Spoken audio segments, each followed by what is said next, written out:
ditentukan atau diatur sebagaimana dalam undang-undang ini, mengatakan seperti itu. Nah, kalau kita lihat dari ketentuan pasal-pasal yang ada di dalam Undang-Undang 8 tahun 2010 itu sebetulnya ada dua kelompok tindak pidana. Yang pertama adalah tindak pidana yang berkaitan atau tindak pidana pencucian uang itu sendiri, tapi juga di situ ada tindak pidana yang berkaitan dengan tindak pidana pencucian uang. Jadi ada dua kelompok atau kategori, yaitu tindak pidana seperti tindak pidana perbankan kemarin, ada tindak pidana perbankan sendiri, ada juga tindak pidana yang berkaitan dengan tindak pidana perbankan. Itu intinya. Nanti kita bisa lihat satu persatu. Kalau tindak pidana pencucian uang itu kita bisa temukan dalam pasal 2, pasal 3, 5. Di situ intinya adalah tindak pidana pencucian uang secara aktif kan gitu, ataupun waktu kita ya kemarin kita singgung sedikit, kita analisis kasusnya Sandra Dewi. Menurut saya itu lihat bahwa Sandra Dewi sebetulnya bisa terdampak untuk tindak pidana pencucian uang dari tindak pidana hal yang dilakukan. Kalau itu terbukti seperti itu. Sebelum kita jauh ke tindak pidana pencucian uang, saya ingin katakan bahwa sifat atau karakter uang itu merupakan kejahatan. Karena dalam hal tindak pidana pencucian uang tadi saya katakan juga bahwa itu ada double criminality, kemudian itu tindak pidana lanjutan menurut Prof. Muladi, kemudian di dalam ketentuan undang-undang juga dikatakan bahwa dalam tindak pidana pencucian uang selalu ada tindak pidana asal atau prime-nya. Dalam undang-undang tindak pidana pencucian uang kita lihat bahwa prime-nya itu ada 25 predikat dari tindak pencucian uang. Kita bisa lihat dalam pasal 2 ayat 1 ya, itu ada huruf A sampai Z, macam korupsi, kemudian macam 25 itu, dan yang akhir itu ada tindak pidana yang diancam dengan ancaman pidana 4 tahun atau lebih. Jadi bentuk tindak pidananya yang Z ini tidak ditentukan, pasal 2 itu hanya menentukan sanksinya atau ancaman pidananya diancam dengan pidana 4 tahun atau lebih, itu bisa menjadi prime dari tindak itu. Maka pelaku tindak pidana TPPU ini adalah bentuk organ prime, tindak pidana yang sudah dilakukan secara organisir kan seperti itu. Sampai itu juga merupakan kejahatan crime karena di sini pelakunya adalah biasanya orang-orang yang punya kekuasaan atau kedua.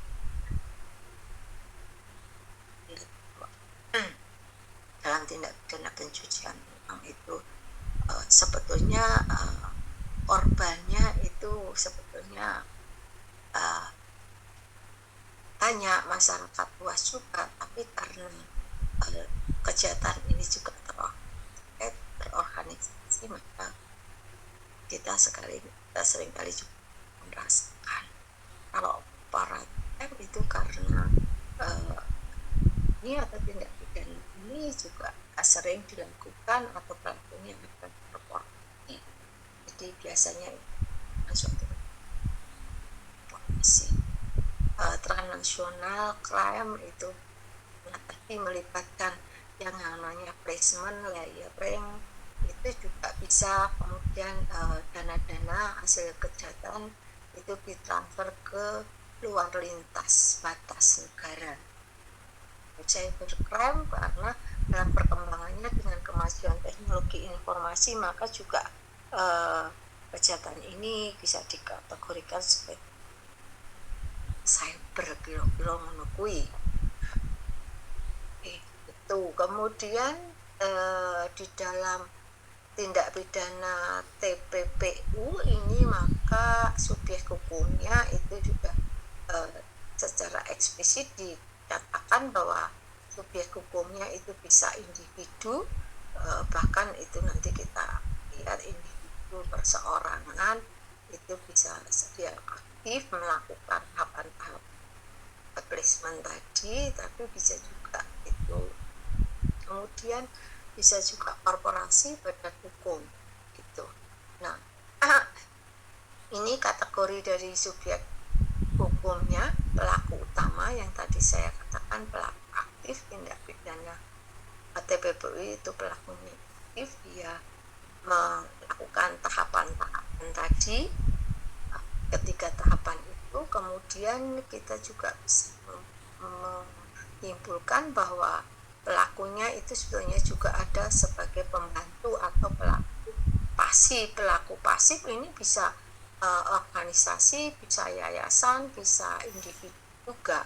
Jadi orang-orang yang menerima dana hasil dari suatu kejahatan itu dikatakan sebagai pelaku. Di dalam undang-undang TPPU itu bisa Anda lihat di dalam ketentuan pasal 5 seperti itu yang kemarin saya katakan, misalnya seorang istri yang dia mendapatkan penghasilan dari suaminya yang itu melebihi profil pekerjaan dari suaminya, itu bisa dikategorikan sebagai pelaku pasif, di mana di dalam ketentuan pasal 5 ayat 1 dan ayat 2 dikatakan bahwa sebetulnya rumusan norma yang ada di dalam TPPU yang pasif ini ada unsur properti dolus dan properti. Mungkin Anda ingat apa yang dimaksud properti dolus dan properti.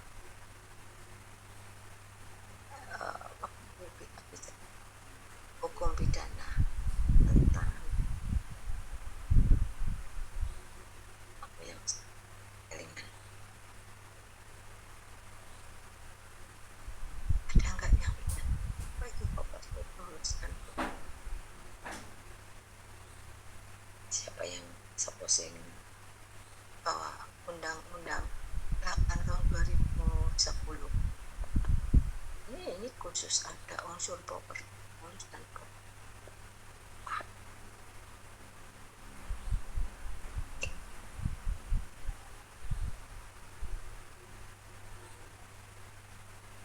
Ingat enggak Mas Christian sing hafal kuwi atau Mbak Laras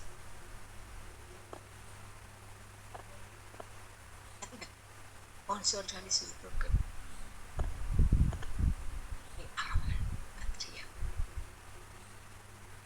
Mas Arki ki biasanya sing sok one telat yo. Iya Mas. Gimana Ibu? Anu ndak, apa yang dimaksud dengan properti dolus properti kulpa? Dalam hal saya bicara mengenai kategori pelaku atau pembantu atau pelaku pasif atau pembantu. Nanti Anda bisa lihat pasal 5 di dalam UU TPPU. Kalau pelaku aktif dia dolus bentuk kesalahannya dolus, kesengajaan. Tapi kalau di dalam rumusan pasal 5 itu properti dolus properti. Boleh nggak saya dibacakan?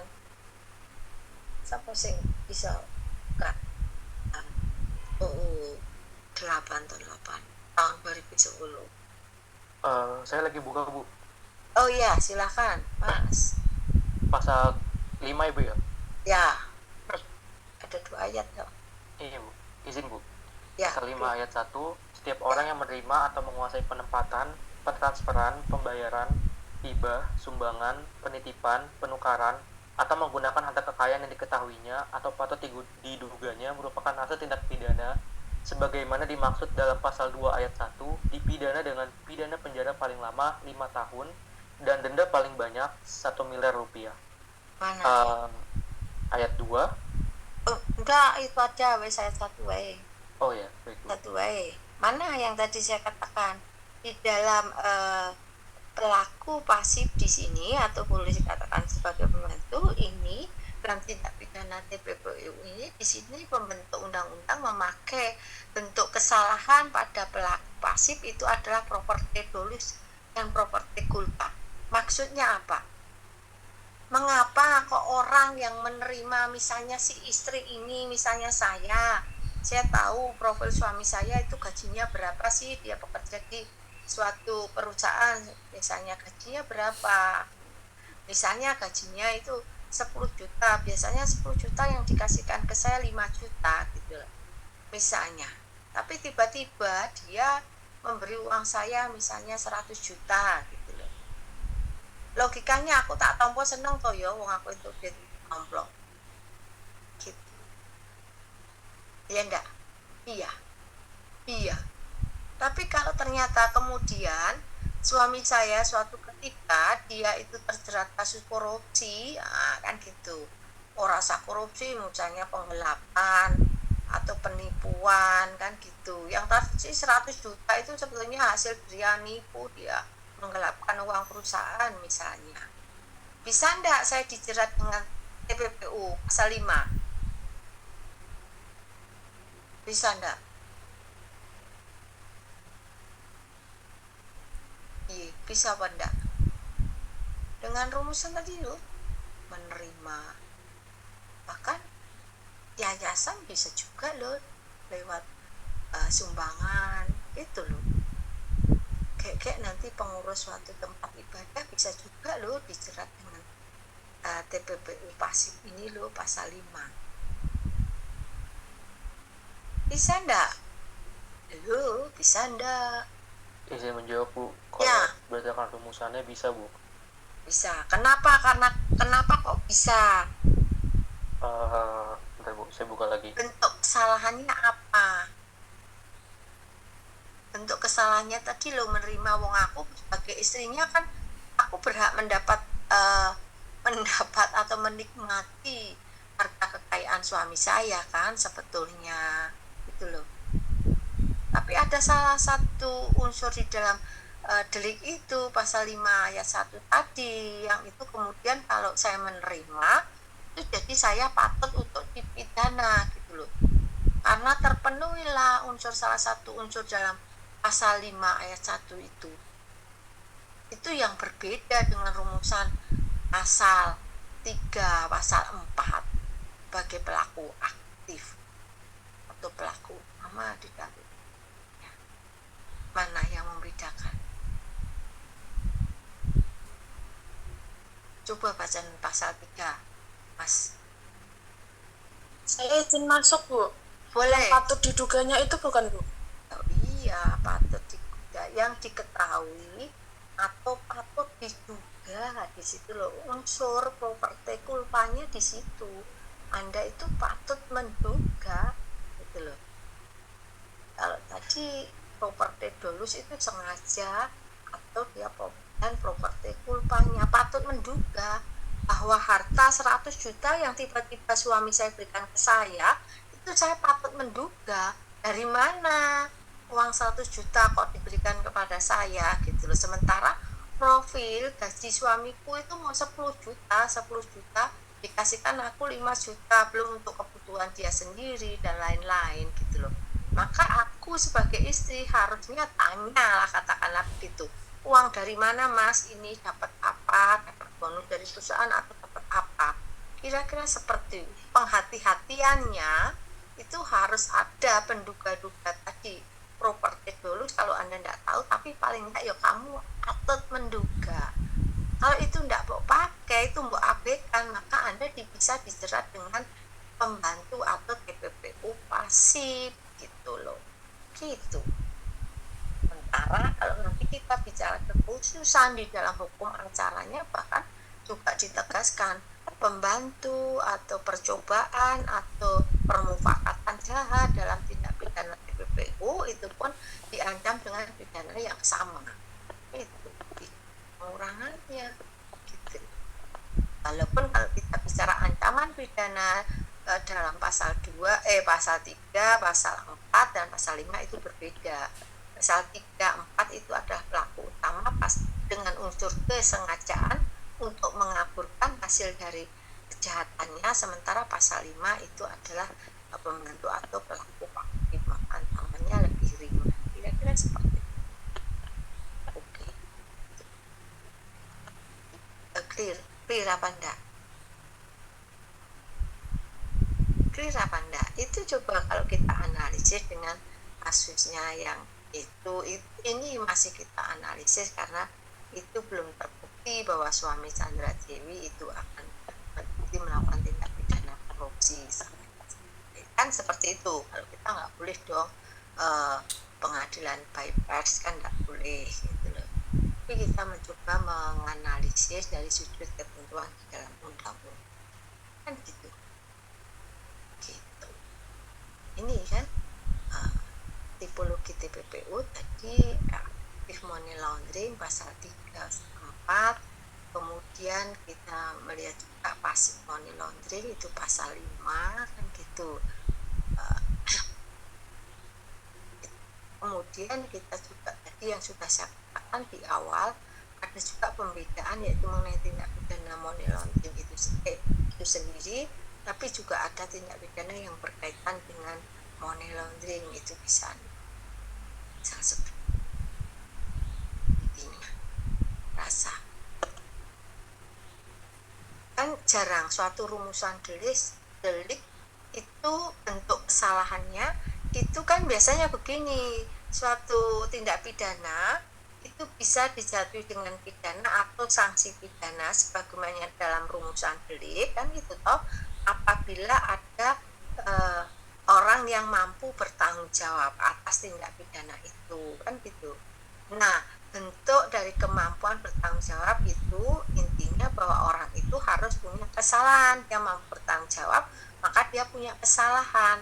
Karena kemampuan bertanggung jawab dan kesalahan itu unsur dari suatu tindak pidana yang berkaitan dengan sikap batin seseorang, kan gitu toh. Kalau kemampuan bertanggung jawab di dalam hukum pidana kita kan setiap orang dianggap mampu bertanggung jawab sepanjang tidak dibuktikan sebaliknya, kan begitu dalam sistem hukum pidana kita. Oleh karena itulah, karena setiap orang dianggap mampu bertanggung jawab, maka di dalam KUHP kita, WVS misalnya, kita mengatur kemampuan bertanggung jawab itu secara negatif. Kita memberi ukuran-ukuran apa itu seseorang dianggap tidak mampu bertanggung jawab. Anda bisa melihat ketentuan pasal 44 ayat 1, ketidakmampuan bertanggung jawab atau kemampuan bertanggung jawab secara negatif. Sistem hukum pidana kita mengaturnya seperti itu, termasuk di dalam KUHP kita, yaitu orang yang cacat dalam pertumbuhannya atau orang yang jiwanya terganggu karena penyakit, kan itu aja 2 kriteria itu. Jadi kalau seseorang itu melakukan tindak pidana tapi dia memenuhi salah satu dari kriteria ketidakmampuan bertanggung jawab, maka dia tidak akan bisa dipidana, kan gitu. Nah, kalau tidak bisa dipidana, kemudian bagaimana pertanggungjawabannya? Berarti tidak bisa dipertanggungjawabkan dong atas perbuatannya.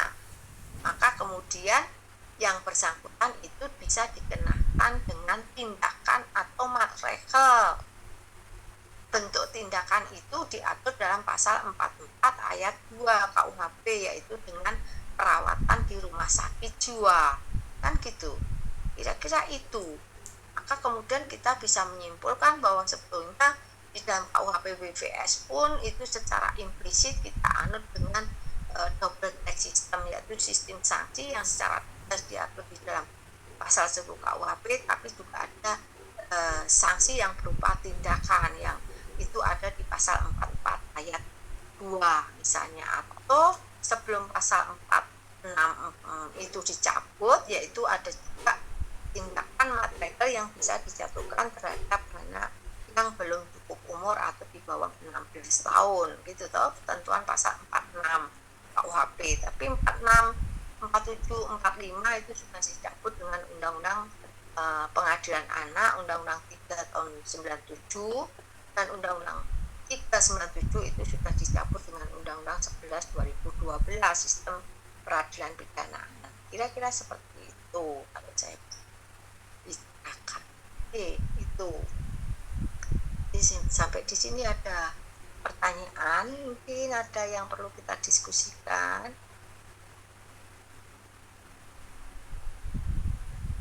Maaf Bu, saya ingin bertanya. Tadi kan udah sempat dibahas juga Bu masalah sumbangan. Kayak tadi Ibu bilang yayasan juga bisa bisa jadi subjek hukum. Iya. Nah, tapi kalau kita ngeliat realitanya kan, kalau menurut saya pribadi itu agak susah Bu membuktiinnya. Kayak dalam artian satu sisi yayasan tuh pasti dia kayak butuh dana gitu kan, dan dia juga kayak nggak berpikir negatif gitu Bu. Apalagi kadang orang kan ngasih itu kan ya kita ya itu urusannya dia gitu Bu. Nah, kalau misalnya kayak gitu apa masih tetap kena Bu? Tapi kan nggak adil juga Bu. Iya kan, tadi orang memberi sumbangan boleh, tapi kan harus dilihat, penerima pun itu harus melihat profilnya gitu loh, profil dari si pemberi tadi kan gitu.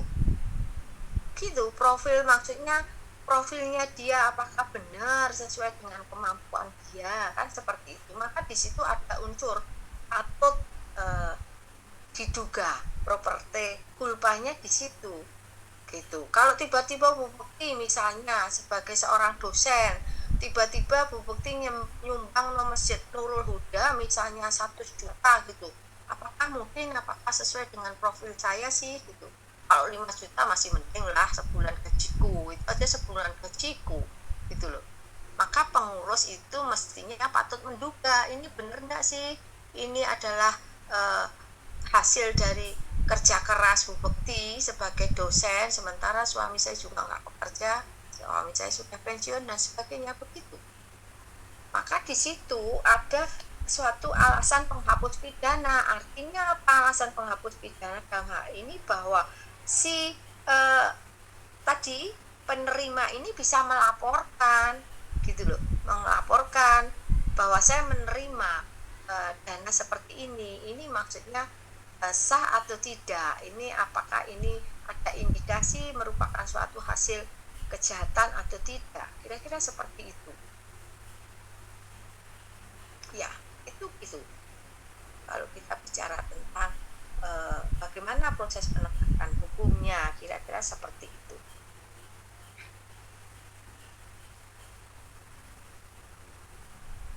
Ya, gimana Mas? Baik Bu, terima kasih Bu. Oke. Kemudian di dalam kaitannya dengan TPPU ini bahkan ada juga kan, di samping sanksi yang berupa pidana tadi yang saya katakan, di mana kalau kita bicara sanksi TPPU itu adalah sanksinya sistemnya kumulatif, itu dibuktikan dengan adanya kata dan, dipidana dengan pidana penjara dan denda sekian juta, sekian ratus juta dan sebagainya, sekian M, kira-kira seperti itu. Itu bisa Anda lihatkan, Anda lihat dalam ketentuan 11 dan seterusnya. Hanya pasal 16 itu ancamannya tunggal, yaitu pidana penjara, tapi mayoritas adalah kumulatif. Tapi yang saya tidak bisa mengerti kenapa di situ di dalam tindak pidana TPPU itu tidak mengatur mengenai sanksi minimal khusus, sebagaimana kalau kita lihat di dalam Undang-Undang Pemberantasan Tindak Pidana Korupsi, di situ ada minimal khususnya. Tapi kalau Anda lihat di dalam TPPU ini hanya maksimal khusus, sementara minimal khususnya tidak ada. Kalau toh itu tidak ada minimal khusus, maka kita mengacu pada ketentuan yang ada di dalam KUHP. Misalnya mengenai pidana penjara, berarti pidana penjara nanti kalau dalam pasal ketiga misalnya diancam dengan pidana penjara paling lama 20 tahun, maka itu kemudian nanti hakim bergeraknya dari 1 hari sampai 20 tahun gitu loh. Iya, sementara maksimal 20 tahun ini kan sebetulnya sudah merupakan penyimpangan, kekhususan. Karena kalau kita lihat di dalam KUHP kita, maksimal pidana penjara sementara waktu itu kan 15 tahun berturut-turut. 1 hari sampai 15 tahun berturut-turut.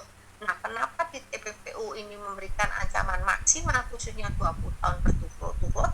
Itu kita bisa pahami bahwa sebetulnya filosofi TPPU itu merupakan double kriminal tadi, adalah kejahatan lanjutan tadi atau double kriminal tadi. Jadi kalau kita boleh ibaratkan ya, kalau kita di dalam konteks asas hukum pidana sebetulnya perbuatan TPPU ini merupakan konkursus realis lah kayak gitu toh. Kalau kita bicara kan bisa begitu sebetulnya, karena ini tindak pidananya ada tindak pidana asalnya di dalam pasal 2 ayat 1 tadi, korupsi, narkotika, mau bilang terorisme dan sebagainya, penipuan dan sebagainya itu kan. Bahkan tindak pidana umum yang diancam dengan pidana 4 tahun atau lebih itu bisa menjadi tindak pidana asal. Dan di dalam pembuktiannya tindak pidana asal itu tidak perlu dibuktikan lebih dahulu gitu loh. Pasal 69 nanti Anda baca. Kecuali kalau misalnya penyidik itu menemukan ada dugaan atau alat bukti permulaan yang cukup bahwa dia menemukan tindak pidana asal dan tindak pidana TPPU-nya itu secara bersama-sama, maka itu bisa digabung penegakan hukumnya kan. Tapi kalau yang ditemukan ada TPPU-nya, maka tindak pidana asalnya tidak perlu dibuktikan lebih dahulu. Jadi predicate crime-nya itu tidak perlu dibuktikan dahulu. Kira-kira kan seperti itu.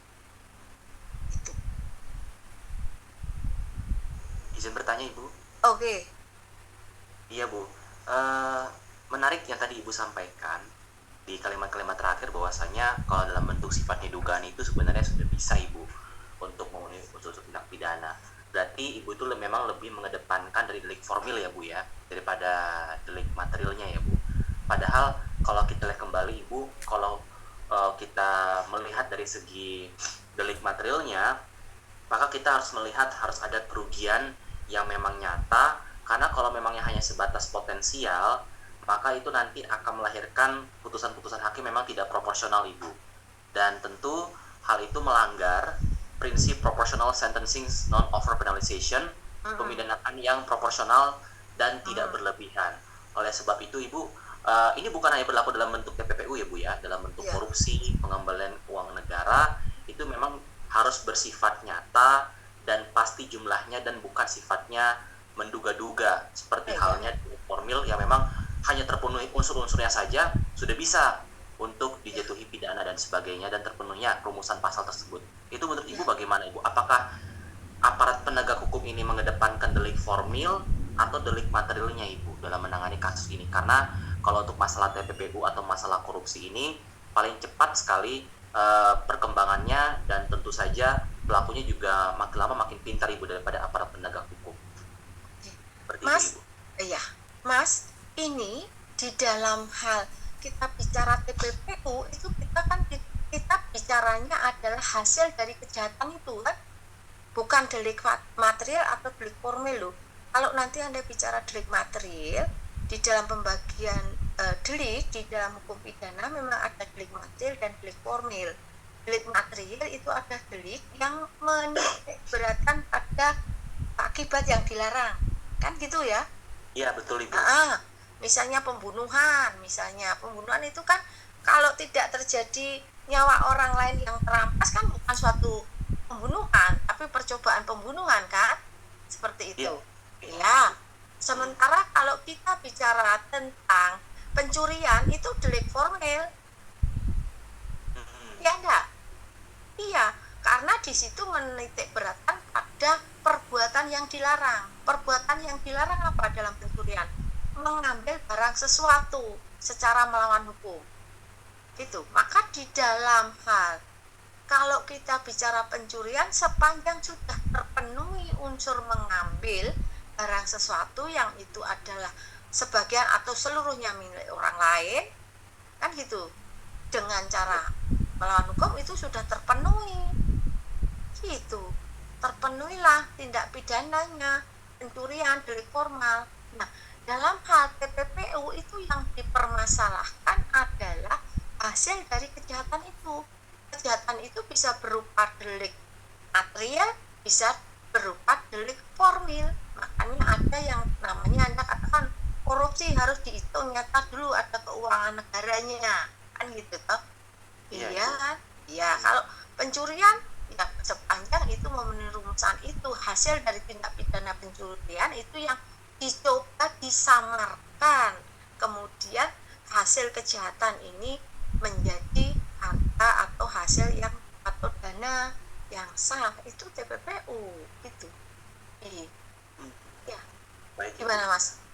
Ya, berarti memang dalam hal tindak pidana pencucian uang itu memang Iya. setelah ataupun juga pasca ya Bu ya, bukan pada saat pranya, dan memang menekankan unsur melawan hukumnya ya Bu. Jadi walaupun itu sudah melanggar hukum maka itu sudah terpenuhi rumusan pasal tersebut ya Bu, ya. Maka kemudian di Ibu, dalam TPPU itu adalah intinya adalah kejahatan lanjutan, ada predicate crime-nya, ada kejahatan asalnya. Iya, Itu. betul. Pasal 2 ayat 1 itu dikatakan ada 25 yang secara eksplisit disebutkan. Yang ke-26 itu adalah semua tindak pidana yang diancam dengan pidana penjara 4 tahun atau lebih, kan gitu. Itu kan artinya ada tindak pidana lanjutan. Nah, gitu. Iya Bu. Iya. Baik Iya, Bu. Mas. Izin bertanya kembali Bu. Ya. Ini yang juga kadangkala mungkin saya juga masih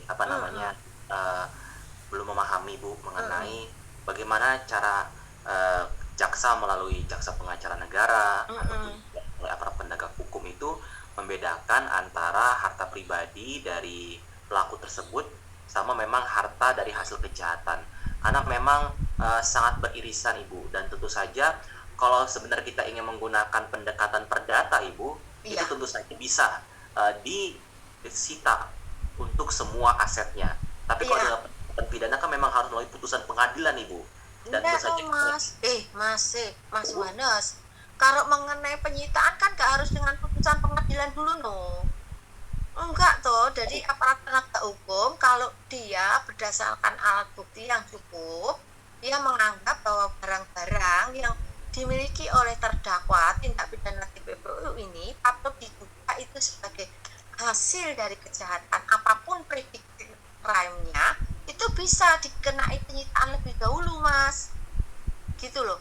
Nanti dari hasil barang-barang harta kekayaan yang disita itu akan dibuktikan di pengadilan, gitu loh. Gitu loh, yang membuktikan adalah jaksa penuntut umum sebetulnya, tapi kekhususan dari tindak pidana pencucian uang ini ada beban pembuktian terbalik, Omkering van Bowislas, sebagaimana yang diatur dalam Undang-Undang Pemberantasan Tindak Pidana Korupsi. Nah, nanti bisa Mas Yohanes baca di dalam ketentuan pasal 77 dan 78 Undang-Undang TPPU ini. Itu dijelaskan bahwa terdakwa itu wajib membuktikan barang-barang yang itu diduga sebagai hasil tindak pidana pencucian uang itu, maksudnya, tapi dia itu bisa membuktikan bahwa ini hartaku ini bukan merupakan hasil kejahatan yang saya lakukan, atau bukan merupakan hasil kejahatan, ini adalah harta bla bla bla dari warisan, dari bla bla bla. Itu boleh, nanti kan putusan pengadilan yang akan membuktikan Mas. Itu kekhususan dari hukum acara tindak pidana pencucian uang, salah satunya, salah duanya adalah tindak pidana korupsi. Itu namanya sistem Omkering van Bowislas atau beban pembuktian terbalik, yang mestinya beban pembuktian itu ada di pundak jaksa penuntut umum dalam sistem peradilan pidana, tapi untuk kasus-kasus tertentu itu diserahkan kepada terdakwa untuk membuktikan.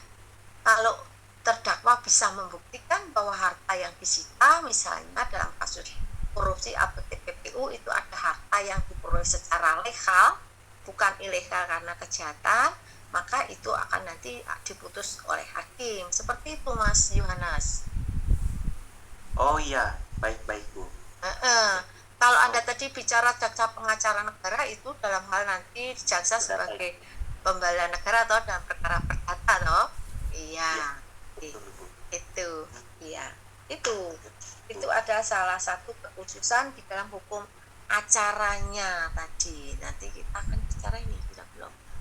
Tapi ini kita bicara bahwa tadi sistemnya yang saya harapkan sebetulnya mestinya dalam sanksi atau pidana TPPU ancaman pidananya itu sebetulnya di samping sanksi yang kumulatif mestinya juga ada ancaman yang minimal khusus tadi loh Mas, mestinya seperti dalam tindak pidana korupsi gitu loh. Apalagi ini kalau kita bicara kaitkan sebetulnya ini kan double criminality gitu, tindak pidana asal dan tindak pidana lanjutan kan gitu. Kalau kita bicara dalam konteks hukum pidana asas itu ada sebetulnya, tapi tidak sama.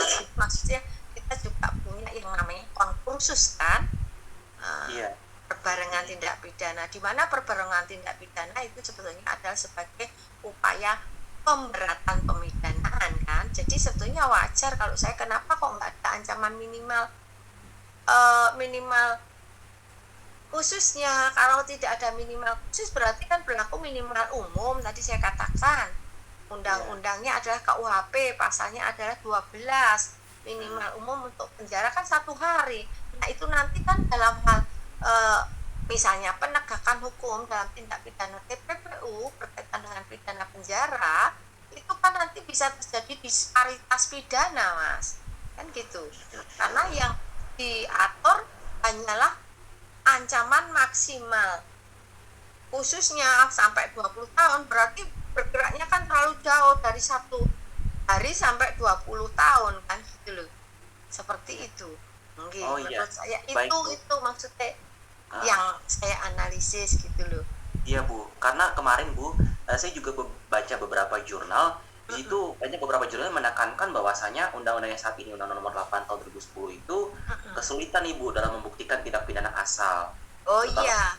Apalagi memang banyak pelaku itu yang memang dipidana dengan tindak pidana ringan, apalagi eksekusinya Ibu itu memang membutuhkan waktu panjang.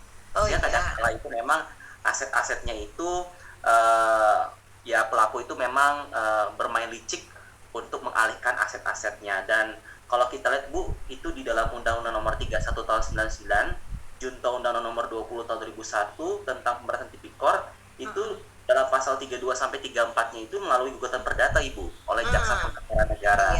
Dan memang di situ juga saya baca Ibu masih belum cukup fleksibel dan belum menjadi pedoman bagi aparat penegak hukum. Makanya Ibu, banyak yang mengatakan ini kita sebenarnya mau pendekatannya itu ke arah perampasan in personam atau perampasan in rem Ibu. Kita mau lebih ke arah orangnya atau lebih ke arah asetnya. Itu, Ibu. Tapi memang saat ini itu lebih ke arah following the asetnya Ibu daripada orangnya. Iya, kalau kita bicara tentang TPPU ya asetnya tadi, hasil kejahatannya tadi Mas.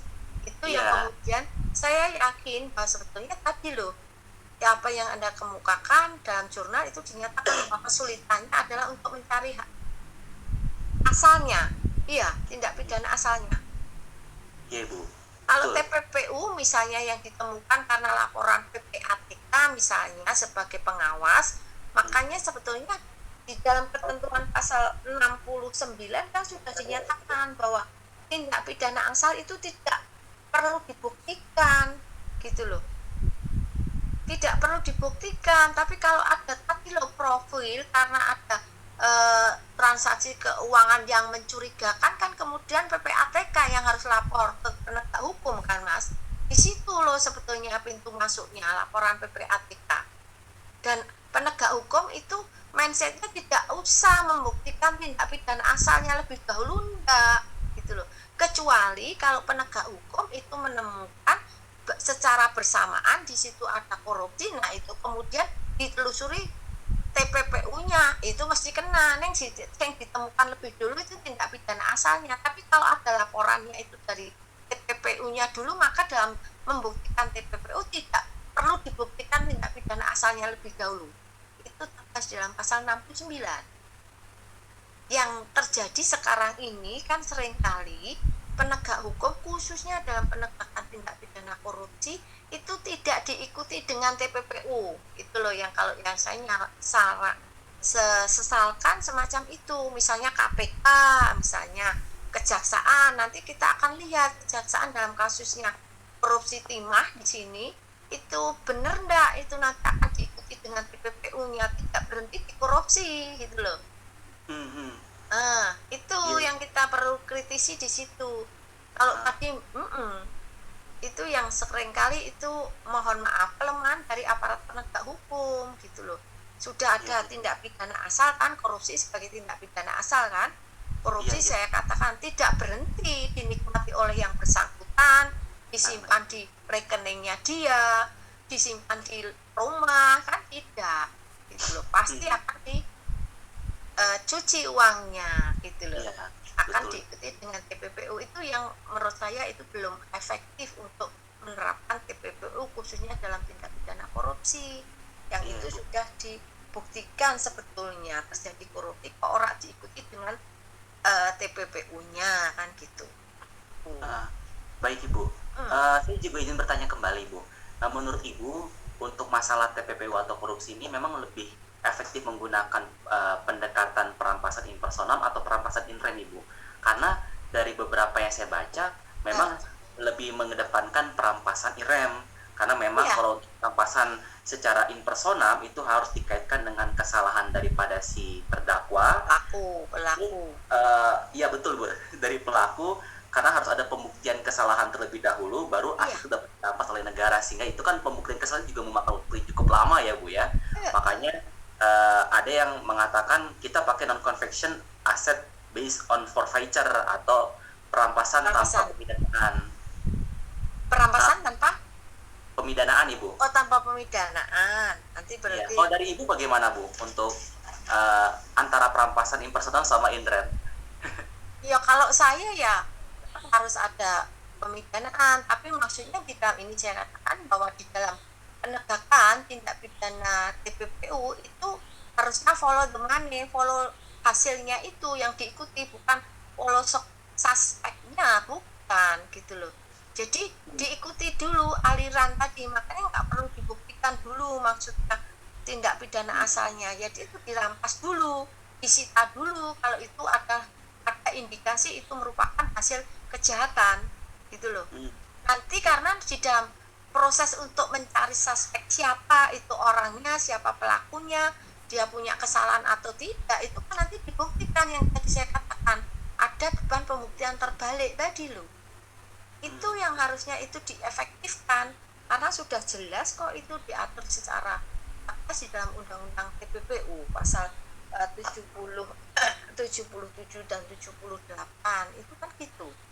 Ini yang saya seringkali belum terdengar upaya-upaya bahwa sebetulnya kenapa penegak hukum, jaksa, misalnya penyidik itu takut untuk melakukan penyitaan, disita dulu gitu loh. Kalau itu ada dugaan dengan bukti permulaan itu hasil dari tindak pidana. Misalnya taruh kata Mas, tapi ini kan saya berandai-andai loh ya.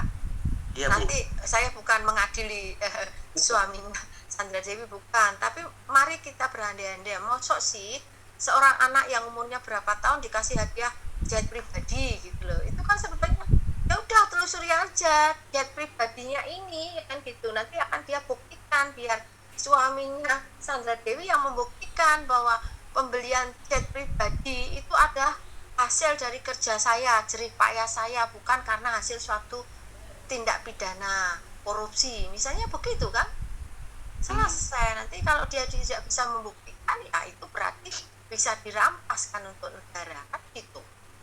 Kalau menurut saya seperti itu. Oh iya. Itu baik, jadi baik. Follow the money, bukan follow the suspeknya. Itu penekanan dalam hukum acara pidana untuk TPPU-nya. Ya, baik Ibu. Terima kasih Ibu. Kan tadi juga dalam PPATK itu juga dia sebagai penyidik tanda petik tapi non pro justisia kan, Itu di samping itu juga kita bisa lihat OJK kan itu juga pengawasan keuangan karena ini berkaitan dengan perbankan kan gitu. Bahkan bisa juga kan PPATK itu bisa melakukan perintah untuk pemblokiran kan terhadap harta kekayaan yang diduga hasil dari tindak pidana gitu.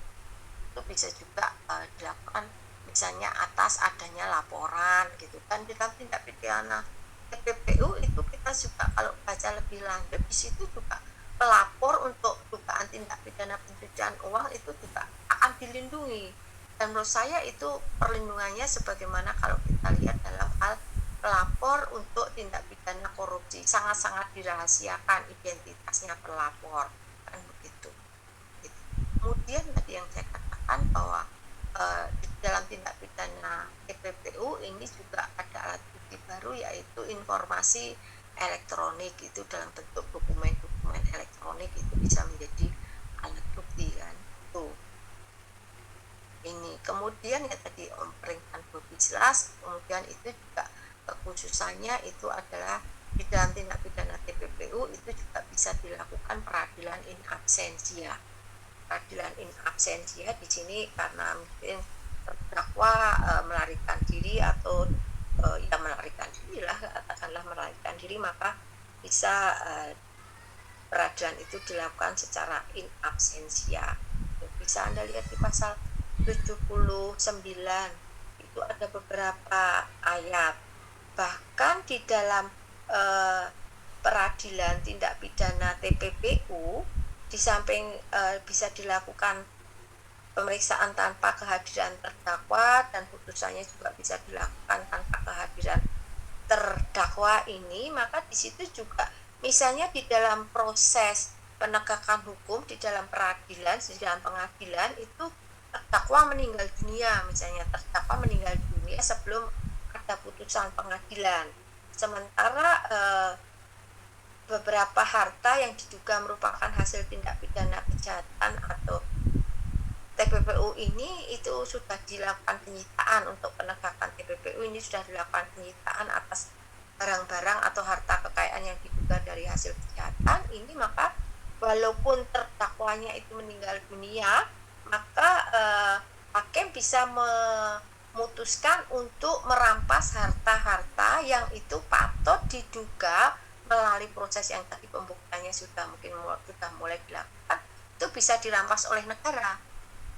Itu kekhususannya karena tadi follow the money tadi. Kalau dalam proses persidangan ternyata barang-barang yang sudah disita itu ada indikasi kuat di dalam proses persidangannya, itu kuat itu merupakan hasil kejahatan, walaupun terdakwanya meninggal dunia, maka barang-barang itu bisa dirampas oleh negara. Lain dengan yang tindak pidana korupsi yang saya ingat itu kasus korupsi tahun berapa ya, saya waktu itu berapa, ada namanya kepala BPD Jawa Tengah, Panut siapa ya namanya, itu meninggal di dalam proses peradilan. Jadi belum ada keputusan pengadilan mengenai kesalahan dari Panut almarhum itu, sementara barang-barang atau harta kekayaannya yang diduga itu hasil dari korupsi beliau dikenakan upaya paksa sita, maka kemudian setelah yang bersangkutan itu meninggal kan kemudian gugur penegakan hukumnya kan, karena terdakwa meninggal kan, pertanggungjawaban dalam hukum pidana pertanggungjawaban pribadi kan, maka kemudian barang-barang yang sudah disita itu dikembalikan kepada keluarganya. Itu yang saya tahu, tapi kasusnya lupa saya, tapi namanya seingat saya Pak Panut siapa gitu, itu direktur BPD Jawa Tengah, juga melakukan korupsi tapi belum terbukti di dalam putusan pengadilan, tapi di tengah proses peradilan beliau meninggal dunia dan barang-barang yang disita yang diduga hasil korupsi itu kemudian dikembalikan ke keluarganya. Nah ini tidak di dalam TPPU itu kemudian ditegaskan bahwa nanti Anda lihat kalau nggak salah di pasal 79 ayat 4, apabila terdakwa meninggal maka barang-barang yang dilakukan penyitaan yang itu ada indikasi kuat, misalnya itu ada hasil kejahatan itu, maka bisa dirampas.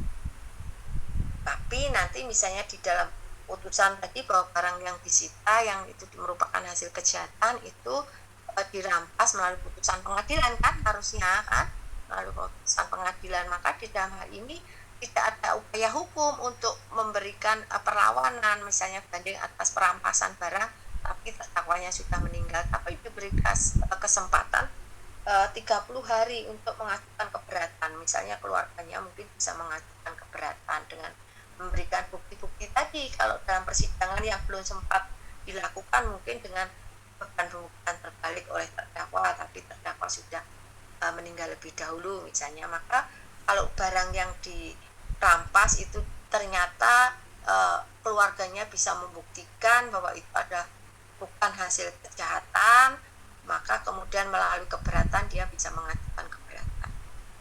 Itu yang saya itu bagus karena itu sesuai dengan follow the money. Kira seperti itu. Ada yang mau bertanya lagi?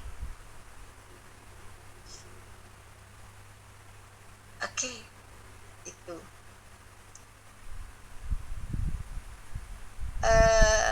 Kasus-kasus mengenai TPPU ini sebetulnya menarik kan, banyak kasus juga TPPU-nya kalau Anda bisa lihat kasus jemaah umroh dulu kapan itu kan penipuan juga kan, kemudian hasil dari uang muka yang sudah disetorkan itu kemudian dipergunakan oleh yang bersangkutan untuk membeli aset-aset pribadi, bahkan untuk foya-foya travel ya, yang itu apa ya, tahun berapa itu? Nah first travel ya, first travel itu kan kemudian kita juga lihat bahwa kemudian itu juga dijerat dengan TPPU kan itu. Kalau itu merupakan hasil kejahatan, itu ada hal yang menarik loh. Apakah itu kemudian itu bisa dijadikan dalam putusannya misalnya harta-harta si pelaku tadi penipuan yang kemudian ditentukan dengan tindak pidana pencucian uang, itu kemudian barang-barangnya disita, kemudian hasil yang barang-barang disita kemudian dirampas oleh negara, itu sesuai dengan keadilan bagi korban first travel itu atau tidak kan gitu. Itu putusannya kan awalnya itu dirampas oleh negara ya kalau nggak salah, kemudian putusan banding kalau nggak salah itu dijual hasil-hasil itu, kekayaan dari penyelenggara first travel itu kemudian diserahkan kepada korban-korban penipuan umroh itu, kemudian diserahkan kepada komunitas paguyuban itu, seingat saya seperti itu. Kasus yang menarik juga itu adalah kasus yang berkaitan dengan Binomo itu aplikasi Binomo itu kan juga menarik gitu. Jadi ada putusan PN mana yaitu Tangerang kalau nggak salah, itu kemudian karena penipuan aplikasi Binomo itu kemudian kan juga dijerat dengan TPPU kan, kemudian putusan pengadilan Tangerang kalau nggak salah itu kemudian hasil dari tindak pidana TPPU itu dirampas oleh negara kan gitu. Kemudian itu dirasa merupakan suatu ketidakadilan karena dianggap bahwa itu harusnya menjadi milik korban penipuan Binomo. Salah seperti itu intinya. Tapi waktu putusan itu saya maknai bahwa kenapa itu dirampas untuk negara, karena predikat crime-nya kan penipuan dan di situ sebetulnya ada unsur judi kan. Aplikasi Binomo itu kan dengan menebak naik atau turun ya itu, kemudian itu kan ada unsur untung-untungannya, maka Majelis Hakim Pengadilan Negeri Tangerang kayaknya didasarkan bahwa itu yang bersangkutan itu bukan korban secara murni, dia korban suatu tindak pidana penipuan, tapi di situ ada unsur seperti itu menarik juga untuk Anda kaji di situ karena ada TPPU-nya. Nah, itu yang bisa kita sampaikan. Nanti lain waktu kita bisa link kasus-kasus itu, kemudian kita lagi. Menurut saya TPPU ini harus diefektifkan. Jadi dari 25 predicate crime itu mestinya juga kalau itu ditemukan crime-nya kemudian ditelisik lagi bagaimana ditelusuri hasil dari kejahatan itu apa dan dilakukan kejahatan lanjutannya atau TPPU. Jangan berhenti di situ saja gitu, apalagi kalau itu korbannya semuanya.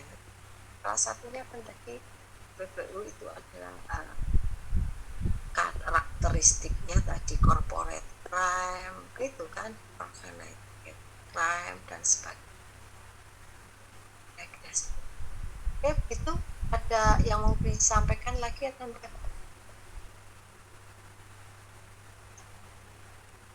Ada yang mau didiskusikan?